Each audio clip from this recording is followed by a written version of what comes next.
So I've seen a hell of a lot of people talk about the new Batman sequel since they, of course, released the last one, and I am no different, just it being on my mind 24/7, like Sydney Sweeney. Again, both, what would have been more on my mind? Probably Sydney Sweeney, I'll still say, but the Batman 2 is a close second. I have been hearing a lot of people talk about who they think the villains should be, what they think the plot should be, this and that. Hearing people talk about the Joker being the villain, Court of Owls, Mr. Freeze, Clayface has been rumoured, some people are saying should be the villain, and then other dudes, some people are saying they should go back to Scarecrow because he would fit the Matt Reeves Batman theme, and of course, my chubby self has his own opinion on it, which I'm of course going to be talking about today, and the way I think they're going to be kind of setting up this new Batman film will actually coincide with how the TV shows are going to be set up. And I don't usually say this, I don't usually think that movies should, really do a whole lot with the TV shows that are in the same universe. And I'm one of those guys, and the reason I think that is because more of like 60% of the people who watch movies don't watch the TV shows for a lot of things. You look at Marvel, like, how many people who saw Avengers Endgame watched She-Hulk? You know what I mean? So, like, if you're gonna set up a new Avengers movie in Phase 6 or whenever it's gonna be, how many of those people who are going to actually go and see that know who She-Hulk is? It's a little bit of a worry. It doesn't really matter because She-Hulk is just an irrelevant character who had an irrelevant show, yada yada yada. Some people are just gonna watch the movie and go, who the hell is this tall, green, avatar-looking ass lady? You know what I mean? It's a perfect example of how sometimes these TV shows don't really need to be made.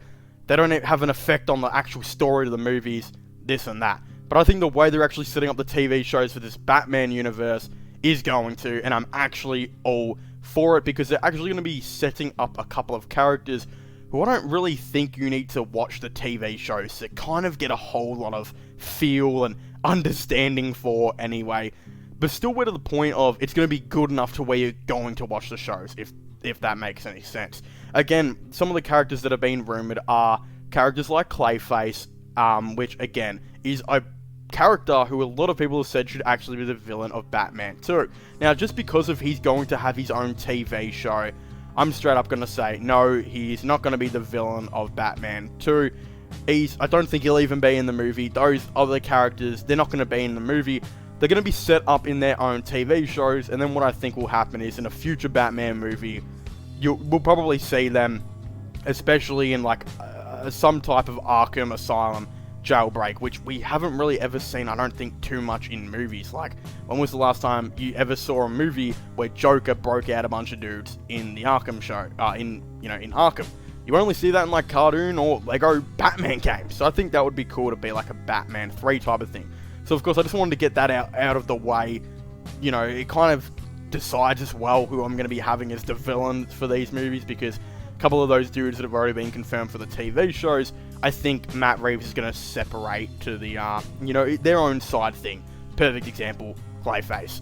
But when it comes to the movie, I think out of all the villains I've heard, there is one in particular who I think personally needs to be the main villain of this movie, and I'm actually going to be going with Mr. Freeze. Now, Mr. Freeze really hasn't been used at all in movies, unless we're going to be talking about the one where Arnie portrayed him, which is just often referred to as a meme at this point. So, he really hasn't been used, especially his core character and who he is. And again, I know a lot of people have been talking about the comics, especially the one where it's Heart of Freeze, which I think legit is probably the one they're going to use. And essentially, from what I have heard and what I know, is that Mr. Freeze, of course, has a very ill wife, and she's extremely sick, so he's basically doing everything in his power to, of course, save her, when at the end of the day, when he's actually trying to do it, he's actually getting, some money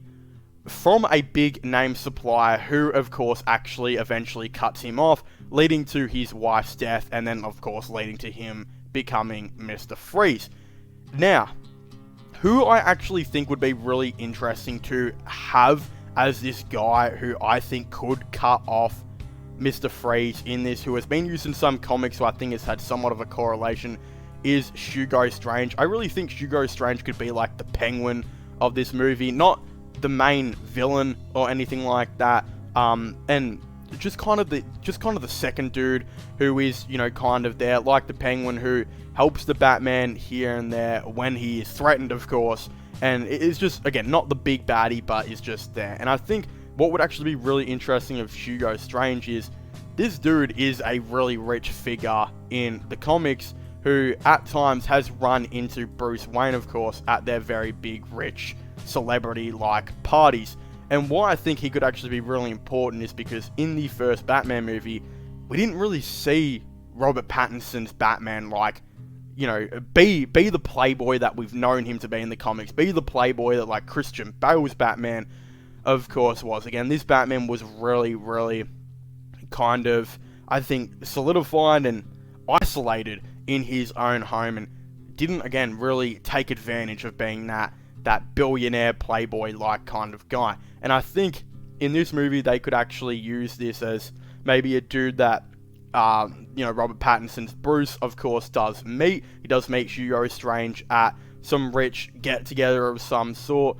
He gets acquainted with him, and then, of course, it leads on to him, you know, then cutting off Mr. Freeze and this and that. I think that's how the story could go. I think Hugo is a perfect way to not only set up Mr. Freeze as a character and screwing him over like he has done in the comics, but also setting up a more mature Bruce Wayne and a more, I don't know if necessarily calling him a playboy is mature, but a more, again, different side of Bruce Wayne that we're more used to seeing him as he grows up into that, again, playboy type of guy. So I think that's where Hugo Strange could definitely come in. He's like not a character that's ever been used in movies, so I think it would be really awesome to introduce this new type of guy. And if you think about it, Mr. Freeze, again, he's only been in one movie, and that movie no one really remembers, so you're practically bringing in two, you know, new on-screen characters who I think would make a very good Batman villain and side villain for this movie. I don't know if they're going to necessarily introduce anyone else, but considering at the time of, you know, when the Batman comes out, they are all underwater, I think Killer Croc would be another really awesome character to introduce. They're probably going to stay away from him though, because he's a walking CGI bucket, similar to the Lizard in No Way Home. They kept that dude out of the movie as much as they could, just to not use $300 million budget at the end of the day. So that's why I feel like Killer Croc might not be in it. But again, if you're looking at a movie that is going to have Mr. Freeze as the main villain, I do feel like you can have two side villains. Again, Hugo Strange being a rich dude that sets up, you know, Bruce Wayne being more of a bit of a different character and what he eventually should grow into. And then, of course, I think, you know, Mr. Freeze, as well as you could have Killer Croc. Again, it might be the old situation of having too many villains in a movie, which some movies have suffered in the past, and it used to be a really big thing, a big stigma, that was like, you can't have too many villains in the movie, or end up like Spider-Man 3, or The Amazing Spider-Man 2. But in very recent years, there's been a lot of movies that have set up multiple different villains, and I think have created their character arc very well. Again, you look at the Batman, it didn't just have one villain, it didn't just have two villains. Again, Falcone was there as well. You also had the Penguin, you also had, you know, the Riddler. Three villains basically right there, two side, one main, and you also had Catwoman, who's been depicted as a villain before, and again, wasn't exactly best mates with Bruce in this entire film. So there's no reason why they couldn't do it. I still feel like they might just go with Mr. Freeze and Hugo Strange, but also if they're going to have a third dude in there, I think Killer Croc would also be a really awesome guy. It's just, how does Killer Croc really progress a plot other than being a crocodile who is in the water that will absolutely maul the shit out of Batman if he goes there? I'm not exactly too sure. Again, I expect Catwoman to also appear in this film again, I'm assuming, and there might be hints to the Joker again, the Riddler maybe, this and that. So if you're going to factor all that in, there might be no reason to include Killer Croc. It might just be Hugo Strange and Mr. Freeze. And I'm totally fine with that. Again, we might be making a part 2 to this video, you know, just kind of talking about when it should be set, this and that. Again, this is of course the villains of the Batman 2. Of course, I would very much like to hear all your thoughts and opinions. If you guys agree with me, let me know down below. Of course, don't forget to subscribe to my sports channel, IRL/Flowing channel. All of them will be getting linked down below. But as I was saying, please make sure to leave a like, subscribe, and comment, and I'll see you guys next time. Goodbye.